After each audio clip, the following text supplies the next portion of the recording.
الحمد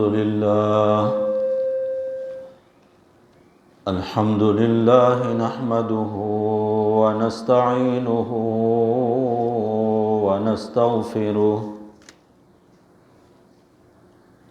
ونستغفره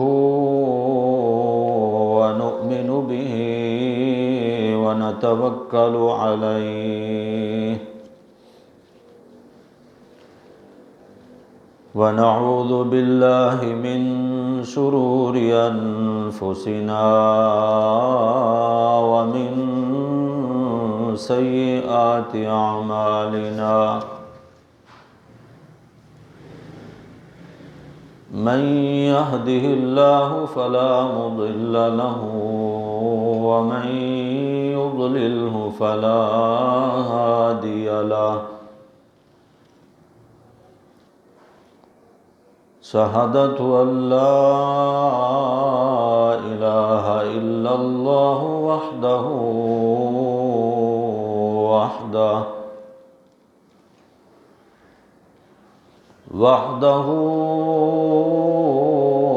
لا شريك له وأشهد أن محمدًا عبده ورسوله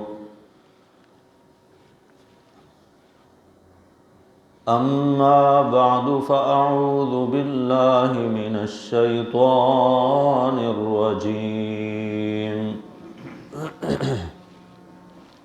بسم الله الرحمن الرحيم لقد كان لكم في رسول الله أسوة حسنة لمن كان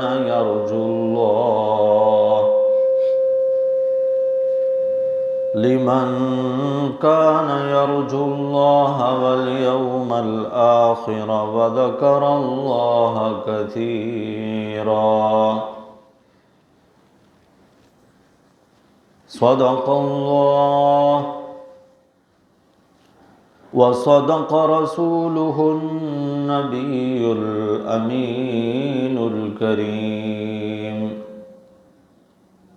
ونحن على ذلك لمن الشاهدين والشاكرين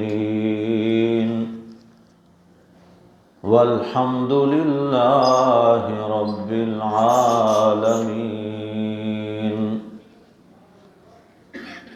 اللهم صل على محمد وعلى آل محمد كما صليت على إبراهيم وعلى آل إبراهيم إنك حميد مجيد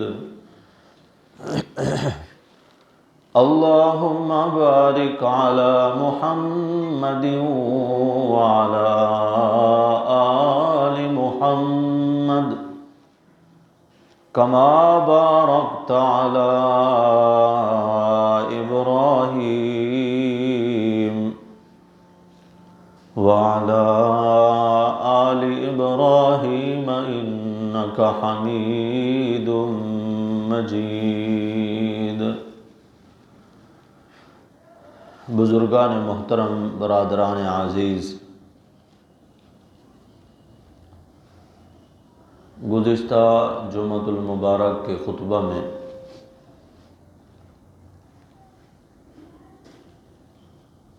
یہ گفتگو ہوئی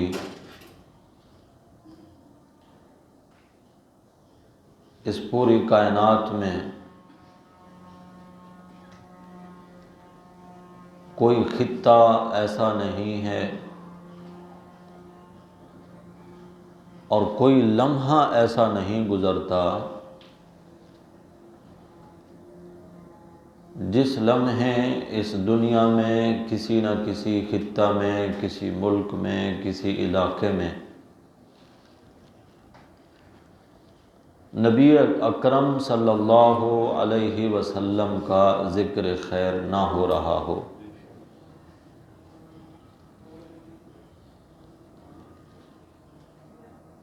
آپ جانتے ہیں کہ اگر یہاں اب دن ہے تو کسی علاقے میں رات ہے، کہیں صبح ہو رہی ہے تو کہیں عشاء ہو رہی ہے۔ اذانوں میں، تکبیروں میں، نمازوں میں، جنازے میں اللہ کے رسول صلی اللہ علیہ وسلم کا تذکرہ چل رہا ہوتا ہے،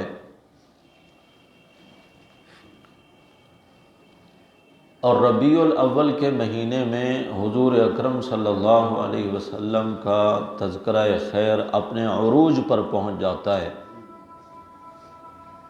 وجہ اس کی یہ ہے کہ اس ماہ مبارک میں آپ صلی اللہ علیہ وسلم کی ولادت بھی ہے اور آپ کی وفات بھی۔ اس مناسبت سے اللہ کے رسول صلی اللہ علیہ وسلم کا ذکر بلندی پر اور کثرت کے ساتھ مسلمان محافل سجاتے ہیں، جلوس ہوتے ہیں، کانفرنسیں ہوتی ہیں۔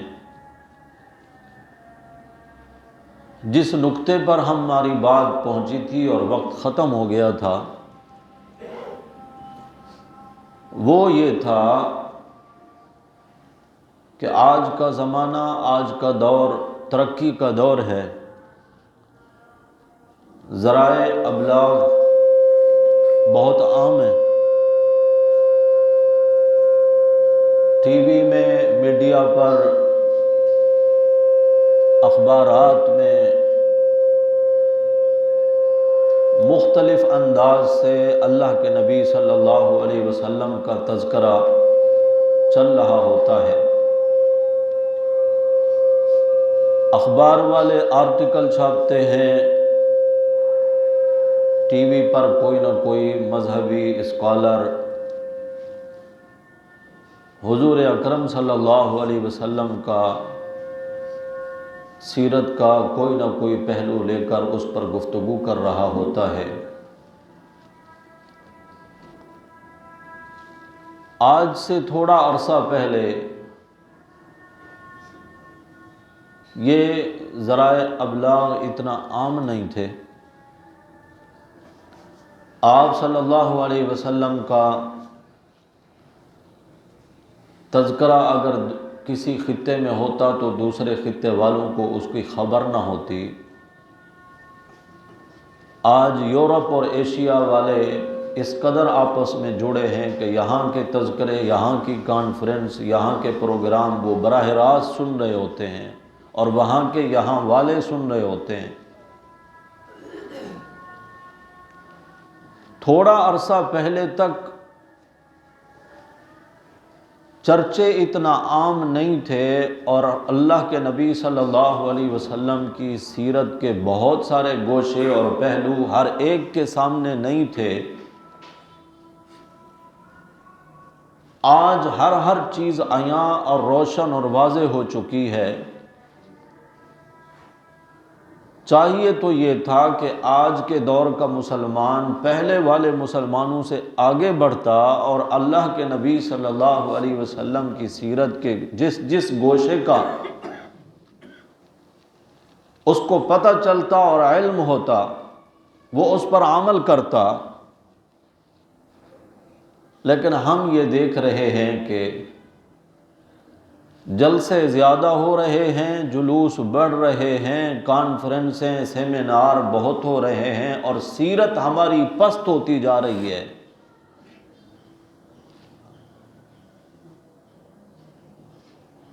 پہلے دور کے جو لوگ تھے ان کی سیرتیں بڑے عروج پر تھی، اگرچہ ذرائع ابلاغ ان کے پاس اس طرح کے نہیں تھے جتنا آج ہیں۔ کیا وجہ ہے اس کی کہ آج کا مسلمان اتنا گراوٹ کا شکار کیوں ہے؟ ہمیں سوچنا ہوگا اس بات پر کہ ان کی سیرتیں اعلیٰ کیوں تھیں اور ہماری سیرتیں گر کیوں رہی ہیں۔ آج سے تھوڑا عرصہ پہلے ایک بزرگ گزرے ہیں ہندوستان میں، حکیم الامت مولانا اشرف علی تھانوی رحمۃ اللہ علیہ۔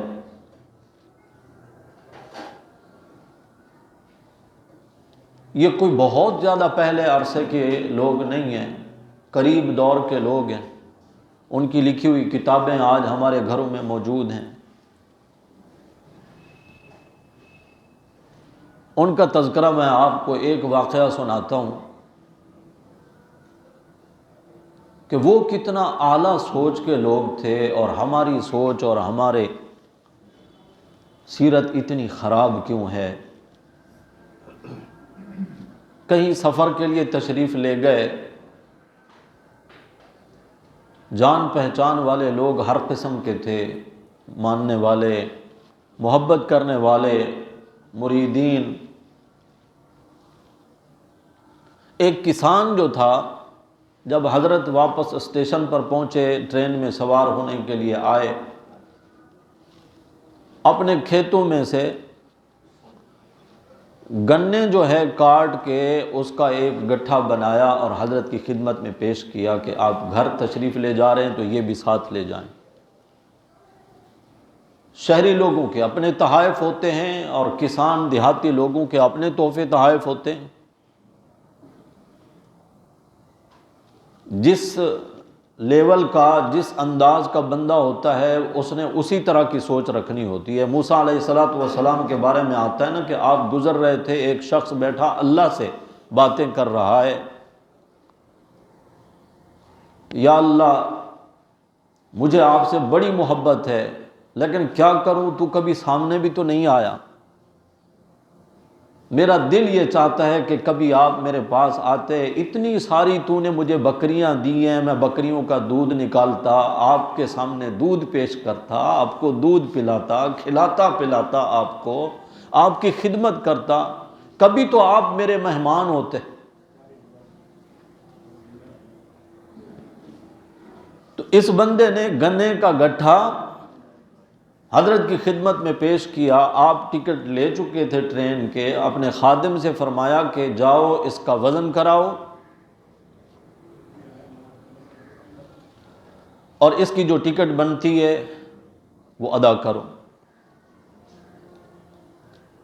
ٹرین کے جو وہ ٹکٹ چیکر ہوتے ہیں، گارڈ کہتے ہیں ان کو، ٹی ٹی کہتے ہیں، وہ بھی حضرت کے جاننے والے تھے اور مریدین میں سے تھے۔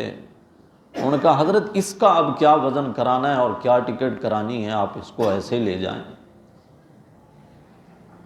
ہم آپ کے ساتھ ہی ہیں ٹرین میں، ٹکٹ ہم نے چیک کرنی ہے، سامان کے بارے میں، اس کے وزن کے بارے میں پوچھ گچھ والے تو ہم ہیں، جب ہم آپ کے ساتھ ہیں تو پھر آپ کو کیا پرواہ ہے۔ فرمایا بھائی میں نے آگے جانا ہے۔ یہ جملہ ضائع نہیں ہونا چاہیے، اس کی گہرائی میں جائیے گا۔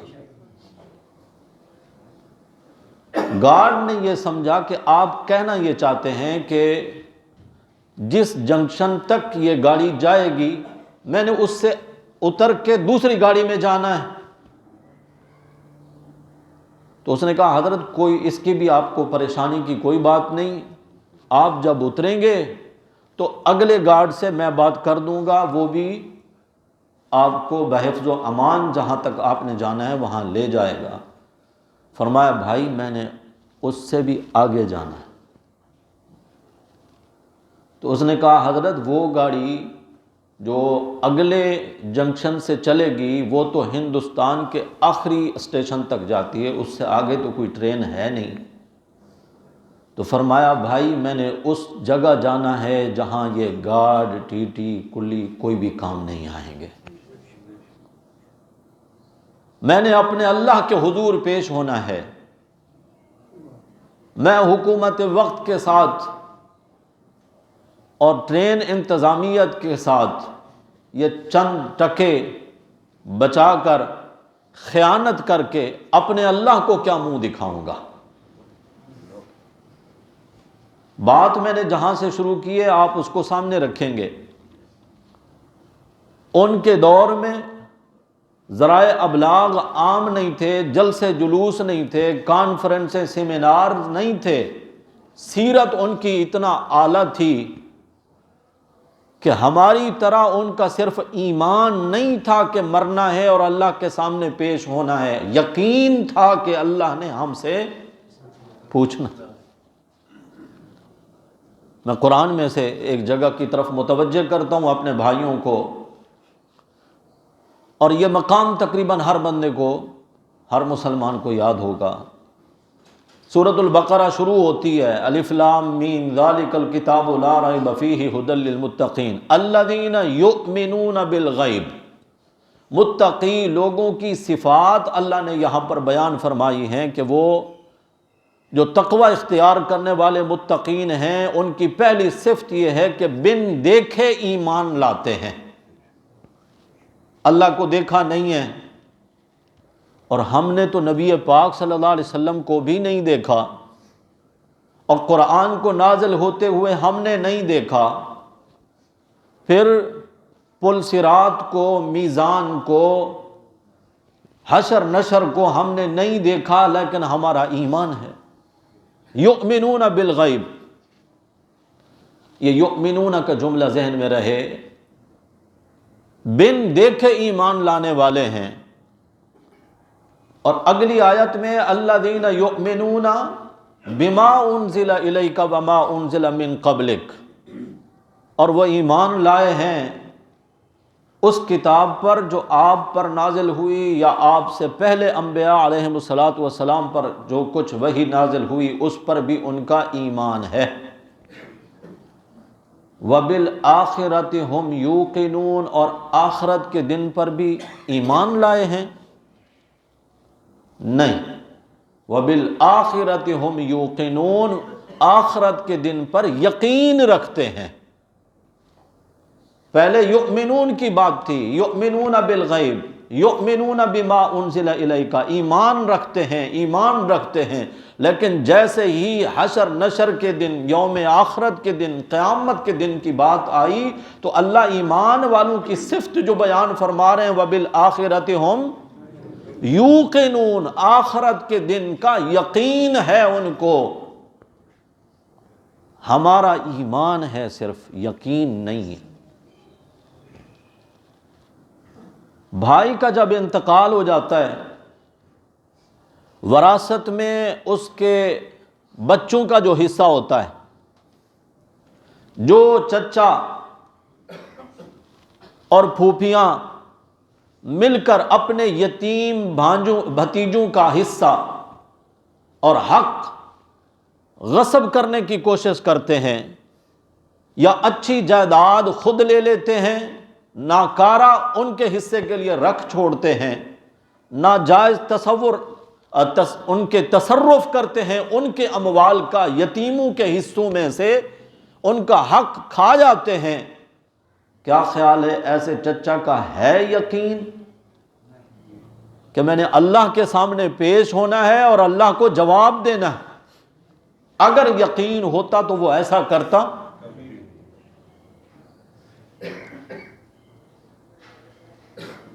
ہمارا بھی صرف ایمان ہے، یقین نہیں ہے۔ اگر آخرت کے دن کا کامل یقین ہو، اللہ اکبر، اللہ کے نبی صلی اللہ علیہ وسلم کی مجلس قائم ہے، صحابہ کرام موجود ہیں، کھجور کھائی جا رہی ہے، آپ نے پانی طلب فرمایا، پانی آپ کی خدمت میں پیش کیا گیا، جیسے ہی پانی آپ کے ہاتھ میں آیا نا، آپ نے فرمایا قیامت کا دن ہوگا۔ حضرت عمر جرار رضی اللہ تعالی عنہ جیسا صحابی اس مجلس میں موجود ہے، انہوں نے جو کھجور اٹھائی ہوئی تھی وہ ان کے ہاتھ سے گر گئی۔ قیامت کا دن ہوگا، کیا ہوگا اس دن؟ حضور اکرم صلی اللہ علیہ وسلم نے فرمایا قیامت کا دن ہوگا، جو کھجور تم نے کھائی ہے اور پھر ٹھنڈا پانی پیا ہے، اس کا اللہ تم سے حساب لیں گے، اللہ کو جواب دینا ہوگا۔ صحابی اپنے بھائی کے سامنے کسی بات پر قہقہ لگا کر ہنس رہا ہے، اور بڑا بھائی اس کو تنبیہ کرتے ہوئے کہتا ہے منہ کھول کے جو کہہ کے لگا کہ جیسے ہی ہنس رہا تھا، اگر اسی لمحے دھماکہ ہو جاتا قیامت کا، اللہ کے سامنے یہی اپنی ہنسی پیش کرتا۔ یہ باتیں کیوں کرتے تھے صحابہ؟ کہ ان کا یقین تھا کہ قیامت کا دن قائم ہونا ہے، احکم الحاکمین کی عدالت لگے گی، پیشی ہوگی، اور اس نے کہہ رکھا ہے ثم لتسألن یومئذ عن النعیم، ہر نعمت کے بارے میں پوچھوں گا۔ کون ہے جو اللہ کے سوال کرنے پر جواب دے سکے؟ تو پہلے دور کے، تھوڑا عرصہ پہلے کے دور کے لوگوں کا اس قدر یقین تھا کہ میں نے اگر امانت میں خیانت کی، مجھے اپنے اللہ کے سامنے تو پیش ہونا ہے، دنیا میں میں جیسے تیسے اگر بچ جاؤں، اللہ کو کیا جواب دوں گا؟ اس سے تھوڑا عرصہ پہلے چلے جائیں، حضرت شاہ اسماعیل شہید رحمت اللہ علیہ دہلی کے بزرگ ہیں، حضرت شاہ ولی اللہ محدث دہلوی رحمت اللہ علیہ کے بیٹے ہیں شاہ عبد الغنی رحمت اللہ علیہ، شاہ اسماعیل ان کے بیٹے ہیں شاہ عبد الغنی کے، نسلی محدث بھی ہیں، مفسر بھی ہیں، ہندوستان کے خطہ میں دین کے لیے ان کی جو خدمات ہیں وہ کسی سے ڈھکی چھپی نہیں۔ سکھوں کے خلاف جہاد کرتے ہوئے بالا کوٹ میں شہید ہوئے، جو پاکستان کا حصہ ہے اب، اور بالا کوٹ میں ہی ان کی قبر موجود ہے۔ شاہ اسماعیل شہید رحمت اللہ علیہ جانی پہچانی شخصیت ہیں، کچھ لوگ آج بھی ان کو گالیاں دیتے ہیں، ان کو بے ادب کہتے ہیں، گستاخ کہتے ہیں۔ کس بنیاد پر؟ انہوں نے ایک کتاب لکھی اللہ کے تعارف میں، اللہ کی توحید پر، تقویت الایمان اس کا نام ہے۔ اس خطے میں اردو زبان میں سب سے پہلے اس سے بہتر کوئی کتاب نہیں تھی اللہ کی توحید پر، اللہ کے تعارف پر، اللہ کی عبادت پر، اور شرک اور بدعات کے رد میں۔ آج مل جاتی، عام مل جاتی ہے وہ کتاب۔ اس کتاب میں انہوں نے ایک حدیث مبارکہ لکھی اور اس کا ترجمہ کیا، بس اس کو بنیاد بنا کر یار لوگ آج تک ان کو گالیاں دیتے ہیں۔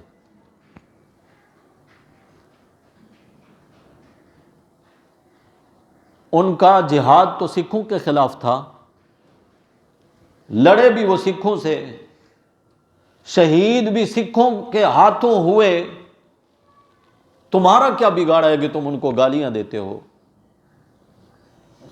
میں سنا دیتا ہوں، وہ حدیث بھی سنا دیتا ہوں جو انہوں نے لکھی اور اسی کا اردو میں ترجمہ کیا۔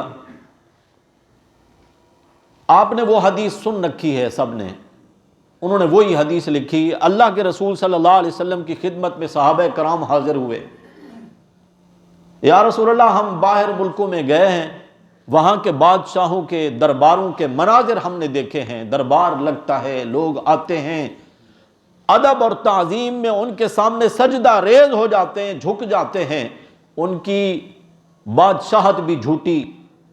آپ تو دونوں جہانوں کے بادشاہ ہیں اور سچی بادشاہت ہے، نبیوں کے سردار اور امام ہیں، آپ ہمیں اجازت دیں ہم آپ کی تعظیم میں آپ کے سامنے جھک جایا کریں۔ حضور اکرم صلی اللہ علیہ وسلم، طویل حدیث ہے، میں اپنے مطلب کی بات سناتا ہوں جس بات پر ان کو مطعون کیا جاتا ہے۔ آپ نے فرمایا اعبدوا ربکم، کیا معنی ہے اس کا؟ عبادت کرو اپنے رب کی۔ جھکنا، سجدہ کرنا یہ عبادت ہے، عبادت کا انداز ہے، اور عبادت کے لائق کون ہے؟ اللہ کے سوا کوئی عبادت کے لائق نہیں۔ حضور فرماتے ہیں اعبدوا ربکم اکرموا اخاکم، عبادت اپنے رب کی کرو، اپنے بھائی کی عزت اور اکرام کرو۔ یہ اسی جملے کو کہ بھائی اس نے کتاب میں لکھا ہے کہ حضور ہمارے بھائیوں جیسے ہیں، ہمارے بھائی ہیں، جتنی عزت ایک بھائی کی ہے بس اتنی عزت اللہ کے نبی کی ہے۔ یہ شاہ اسماعیل کی بات ہے یا اللہ کے نبی صلی اللہ علیہ وسلم کا فرمان ہے؟ حضور فرما رہے ہیں اکرموا اخاکم، عزت کرو اپنے بھائی کی۔ اور اس پر تو قرآنی آیات شاہد ہیں۔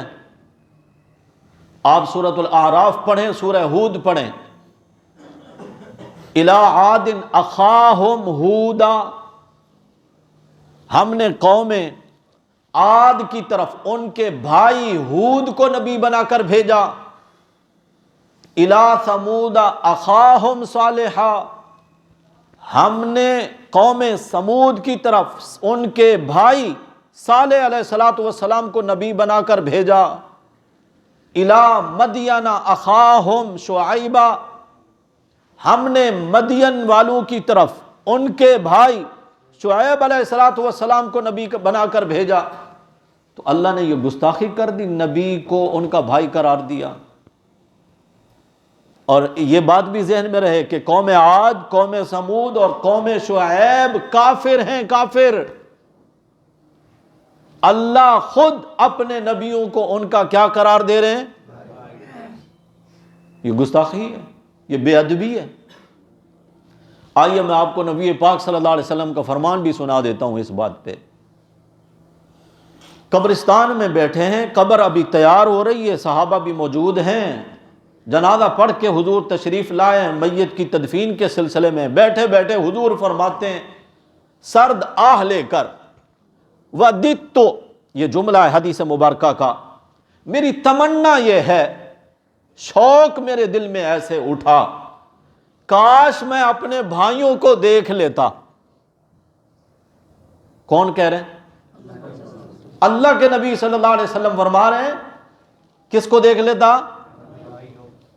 صحابہ نے سنا، بڑے حیران رہے اور فوراً بول پڑے، اے اللہ کے نبی صلی اللہ علیہ وسلم، اولسنا اخوانک یا رسول اللہ، کیا ہم آپ کے بھائی نہیں ہیں؟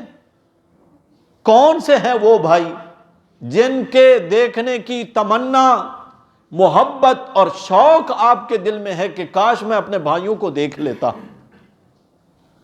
حضور فرماتے ہیں نہیں، تم تو میرے ساتھی ہو، اصحابی، میرے ساتھی ہو، صحبت یافتہ ہو، تم تو وہ ہو نا جنہوں نے چاند کو دو ٹکڑے ہوتے ہوئے دیکھا ہے، تم وہ ہو جنہوں نے کنکریوں سے میری شہادت کے کلمے سنے ہیں، تم تو وہ ہو جنہوں نے میرے لعاب ڈالنے کی وجہ سے کڑوے کنویں کو میٹھا ہوتے ہوئے دیکھا ہے، تم تو وہ ہو جنہوں نے درختوں کو مجھ سے کلام کرتے ہوئے دیکھا ہے اور مجھے سلام کرتے ہوئے دیکھا ہے، تم تو وہ ہو جنہوں نے جانوروں سے بھی میری شہادت کی گواہیاں سنی ہیں۔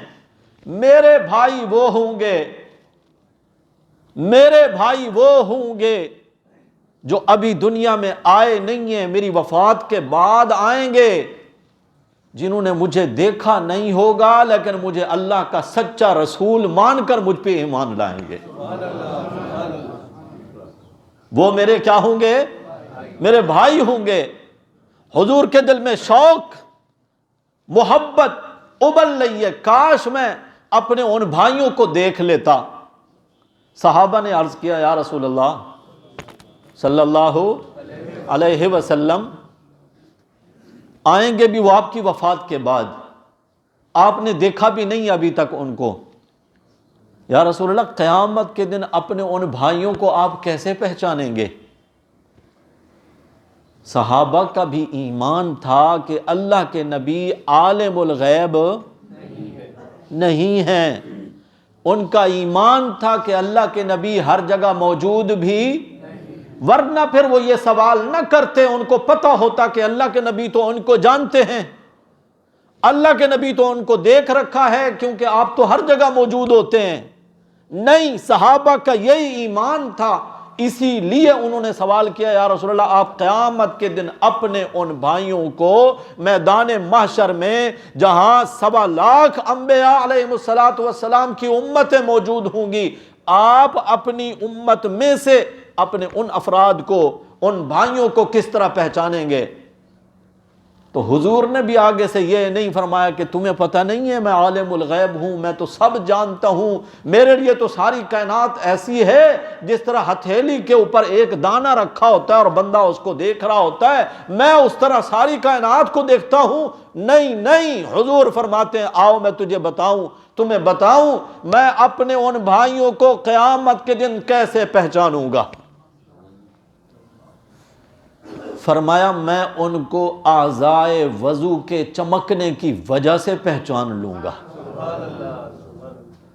اعضائے وضو چمکیں گے. 3 عضو ہیں، چہرہ، کونیوں سمیت دونوں ہاتھ اور دونوں پاؤں ٹخنوں سمیت. دھونے کے اعضاء تو یہی ہے نا، سر پہ تو خالی مسح کرتے ہیں. فرمایا اعضائے وضو، حضور نے مثال کے ذریعے پھر سمجھایا. فرمایا مجھے یہ بتاؤ کسی شخص کا استبل ہو گھوڑوں کا اور مشکی نسل کے کالے سیاہ اس کے پاس گھوڑے ہوں، اور چند گھوڑے ایسے بھی ہوں جو 5 کلاں ہوتے ہیں، غر المحجلین، جن کی پیشانی بھی سفید ہوتی ہے، اگلے اور پچھلے پاؤں بھی سفید ہوتے ہیں. حضور فرماتے ہیں وہ بندہ اپنے استبل میں آئے تو ان 5 کلاں گھوڑوں کے پہچاننے میں اس کو کوئی دقت ہوگی؟ صحابہ نے عرض کیا نہیں یا رسول اللہ، وہ تو بالکل واضح دکھائی دیں گے. کالے گھوڑوں میں یہ 5 کلاں گھوڑے بالکل نمایاں نظر آئیں گے. اللہ کے نبی صلی اللہ علیہ وسلم نے فرمایا میری امت کے ان لوگوں کے بھی اعضائے وضو چمکیں گے، انہی کو دیکھ کر میں پہچان لوں گا کہ یہ میرے وہ امتی ہیں جنہوں نے مجھے دیکھا نہیں تھا، بن دیکھے مجھے اللہ کا سچا رسول اور آخری نبی مان کر مجھ پر ایمان لائے تھے. اور حضرت ابو ہریرہ کا شوق دیکھیں، حرص کا جملہ تو میں ان کے بارے میں نہیں کہہ سکتا کہ مناسب نہیں لگتا. شوق ان کا دیکھیں، وہ جب وضو کرتے نا تو یہاں تک پورا بازو دھوتے. تو شاگرد نے پوچھا حضرت اعضائے وضو تو یہاں تک ہیں، کوہنیوں سمیت ہاتھ دھونا ہے، ادھر تک کیوں دھو رہے ہیں؟ فرمایا تو نے نہیں سن رکھا کہ جہاں جہاں وضو کا پانی لگے گا وہ والے اعضاء چمکیں گے. میں چاہتا ہوں کہ میرا ہاتھ ادھر تک نہ چمکے، پورا ہاتھ میرا چمکے، اور حضور دور سے مجھے پہچان لے کہ میرا امتی آ رہا ہے. آپ میں سے کئی لوگ ایسے ہوں گے جو نماز نہیں پڑھتے، کئی ایسے ہوں گے جو پڑھتے تو ہیں سستی کر جاتے ہیں، 2 پڑھتے ہیں، 3 نہیں پڑھتے، 3 پڑھتے ہیں، 2 نہیں پڑھتے، 4 پڑھتے ہیں، 1 نہیں پڑھتے، یا جمعے آ جاتے ہیں. دل پہ ہاتھ رکھ کے کہو آپ نہیں چاہتے کہ قیامت کے دن ہمیں اللہ کے نبی پہچان لیں؟ اللہ کے نبی پہچانیں گے تو شفاعت کریں گے نا. اور حضور پہچانے ہی نہیں کہ پتہ نہیں یہ کس امت کا ہے تو شفاعت کیسے ہوگی؟ ہر شخص یہ چاہتا ہے نا، ہر مسلمان، کہ قیامت کے دن اللہ کے نبی میری شفاعت کریں اللہ کے دربار میں اور میری بخشش ہو جائے. تو آج اللہ کے ساتھ دل میں یہ عہد کریں نماز نہیں چھوڑیں گے. آپ ارادہ کریں، دیکھیں اللہ آپ کو توفیق عطا فرمائیں گے. اعضائے وضو چمکیں گے، اللہ کے نبی پہچان لیں گے میرا امتی ہے، اور حضور شفاعت کریں گے، اللہ بخشش کا فیصلہ فرما دیں گے. تو میں نے بات جہاں سے شروع کی، حضور نے بھائی قرار دیا ہے. بھائی کہنے سے یہ تو اپنے بنا لیے ہیں نا تقدس، کہ بھئی یہ بات محبت میں ہے اور یہ بات گستاخی میں ہے. یہ اپنے لیول بنائے ہوئے نہیں چلتے شریعت میں. جو چیزیں قرآن و حدیث سے ثابت ہیں ان کو تم گستاخی قرار دو، بے ادبی قرار دو. آپ نے دیکھا نہیں ہے کئی پیر ایسے ہوتے ہیں جب وہ کسی مجلس میں موجود ہوں ان کے لیے الگ سے تخت لگا ہوتا ہے اور مرید سامنے یوں جھک کے کھڑے ہوتے ہیں ہاتھ باندھ کے، اور کسی نے واپس جانا ہو تو الٹے قدموں کہ پیٹھ نہ ہو، اور بات کریں گے تو اتنی آہستہ کہ حضرت کی آواز سے میری آواز اونچی نہ ہو۔ شاید لوگ یہ سمجھتے ہیں کہ اللہ کے نبی صلی اللہ علیہ وسلم بھی ایسے ہی تھے۔ آؤ میں بتاتا ہوں۔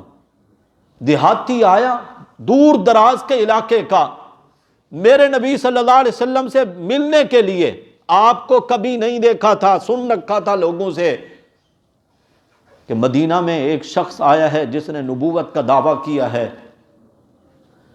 وہ پہلی بار آیا مسجد نبی شریف میں، حضور بھی موجود ہیں، صحابہ بھی موجود ہیں، وہ آ کر پوچھتا ہے من منکم اسمہ محمد،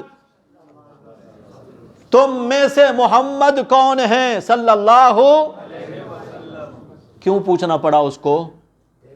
حضور کے لیے تخت تھا، صحابہ یوں کھڑے تھے، الٹے قدموں چل رہے تھے، تب اس کو پوچھنے کی کیا ضرورت ہوتی؟